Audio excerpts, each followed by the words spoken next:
हरे कृष्णा, राधे राधे। हम सभी साधक सिय रघुवीर विवाह का श्रवण कर रहे हैं।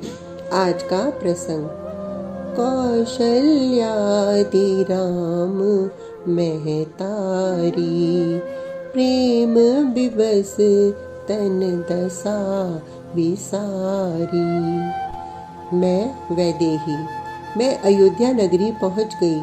क्या लिखूं अपने जनकपुर के बारे में।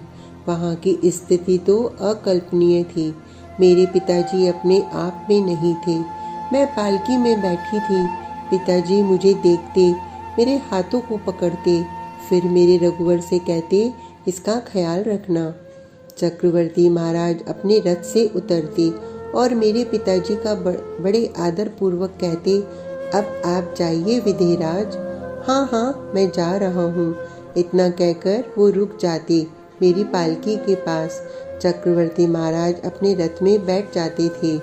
मेरी पालकी चल पड़ती तो मेरे पिताजी भी मेरी डोली के साथ साथ फिर चल पड़ते। मैं इस दृश्य को देख नहीं पा रही थी। मेरे नैनों से भी गंगा जमुना बह ही रहे थे। इस बार रथ को रोककर गुरु महाराज वशिष्ठ जी उतरे थे। हे महाराज विदेह। मेरे पिताजी वशिष्ठ जी के इस संबोधन पर हाथ जोड़कर खड़े रहे।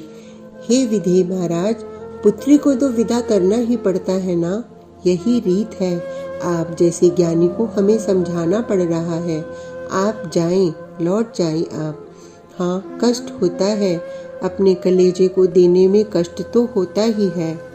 महल में मेरी सारी सखियां मूर्छित हो गई हैं। ये बात बारात में फैल गई थी। मेरा हृदय धक करके रह गया था। और मेरी माँ सुनैना, उनका तो रो रो कर बुरा हाल है। इधर वशिष्ठ जी समझा रहे थे, आप लौट जाएं। आप ही इस तरह भाव में बह जाएंगे तो इस जनकपुर का क्या होगा महाराज। मेरे पिता ने महाराज चक्रवर्ती को प्रणाम किया, गुरु वशिष्ठ जी को प्रणाम किया और मेरे श्री रघुनंदन को प्रणाम किया। आप निराकार ब्रह्म साकार रूप धारण करके आए हैं।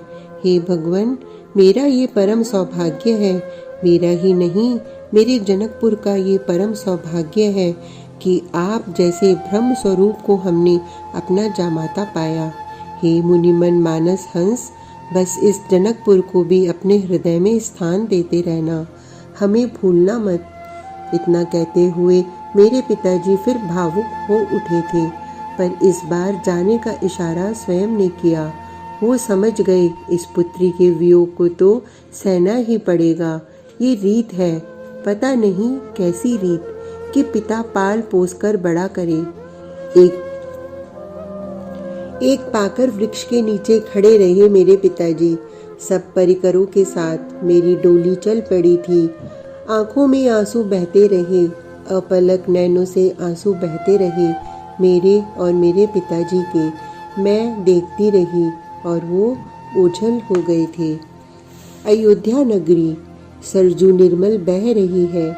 सूर्यवंशी बड़े बड़े प्रतापी राजा हुए हैं। मेरे पिताजी हमें बचपन में सुनाते थे। हमारे स्वागत की तैयारियां बहुत पहले से ही शुरू हो गई थीं। मेरे यहाँ की माता सासू माँ कौशल्या जी, वैसे मेरी 3 माताएं हैं, यानी 3 सासू माँ। सबसे बड़ी है जो मेरे श्री रघुनंदन की माँ है, और दूसरी है सुमित्रा, और तीसरी माँ है कैकई। अवध में पहुँचते ही महल में जैसे ही मेरी पालकी गई, आनंद है यहाँ की आबो हवा में। तो शहनाई गूंज रही है, मधुर मधुर सुगंधित तेल का छिड़काव किया जा रहा है।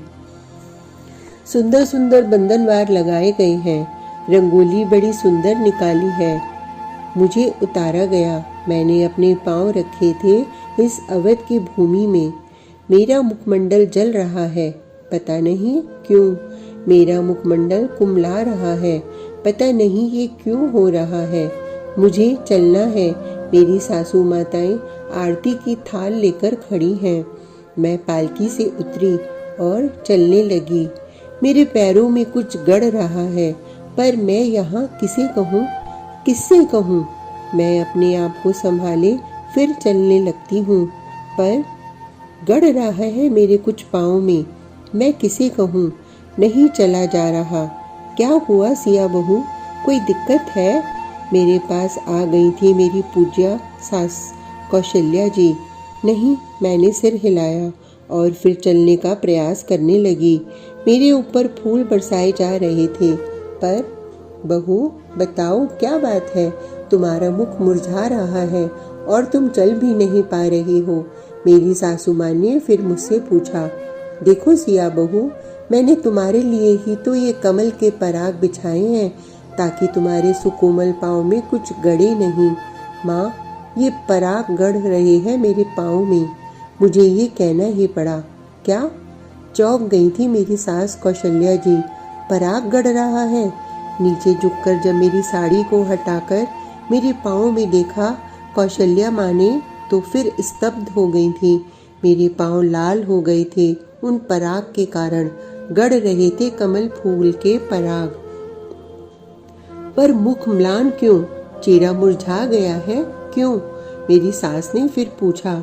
माँ, ये सब मुझे देख रहे हैं ना, इनकी दृष्टि की गर्मी से मेरा मुख मुरझा रहा है। मेरी सासू माँ कौशल्या जी चकित थीं। मेरे ही स्वागत नहीं, मेरी बहनों का भी स्वागत हुआ था। आरती हुई और विधि पूरी की गई। हाँ, उस दिन मुंह दिखाई की विधि थी। श्री माँ सुमित्रा जी आगे आईं। उन्होंने मुझे मुंह दिखाई में स्वर्ग से लाए विशेष माँ अदिति के द्वारा प्रदत्त मोतियों का बहुमूल्य हार दिया था। माँ कैकई ने तो सबको चौंका ही दिया। ये कनक भवन की चाबी मैं अपनी बहू सीता को देती हूँ मुंह दिखाई में। श्री चक्रवर्ती सम्राट चकित थे, क्योंकि मैंने बाद में सुना था कि माँ कैकई जिद्दी है। कनक भवन भी बड़ी जिद्द से बनवाया था, वो भी विश्वकर्मा के द्वारा। अपने लिए कैकई ने अपने लिए बनवाया था उसे। आज मेरी मुंह दिखाई में दे दिया था कनक भवन। मुझे कनक भवन की चाबी देते हुए कैकई माँ ने कहा था, ये मैंने तुम दोनों के लिए ही बनवाया था, मेरे पुत्र राम और मेरी प्यारी बहू सीता के लिए, तुम्हारे लिए। ये कहते हुए मेरे सर में हाथ फेरा और आशीर्वाद दिया। मैंने भी उनके चरणों में वंदन किया था। मेरी माँ, अवध की मेरी माँ, मेरी सासू माँ कौशल्या जी बहुत अच्छी हैं। इतनी अच्छी सास सच में मेरे भाग्य है। भोली है, बहुत भोली है, मेरे प्राण प्रियतम की माँ जो है। मुंह दिखाई में मैं क्या दूं? परेशान है। सबने दे दिया, कैकई माँ ने भी, सुमित्रा माँ ने भी, पर ये मेरी भोली भाली सासू माँ परेशान है। हार अमूल्य है, देवराज इंद्र ने दिया था एक बार चक्रवर्ती महाराज को, वही दे दो ना जीजी, माँ कैकई ने कहा था। हार लेकर भी आई। फिर मेरे मुख को जब देखा, मुंह बनाते हुए बोली, बहू के अनुरूप नहीं है ये हार। ऐसे ही कई बहुमूल्य वस्तु लाई, पर उनका मन नहीं माना। अब बोर मत करो जीजी, कैकई माँ ने झुंझलाकर कहा।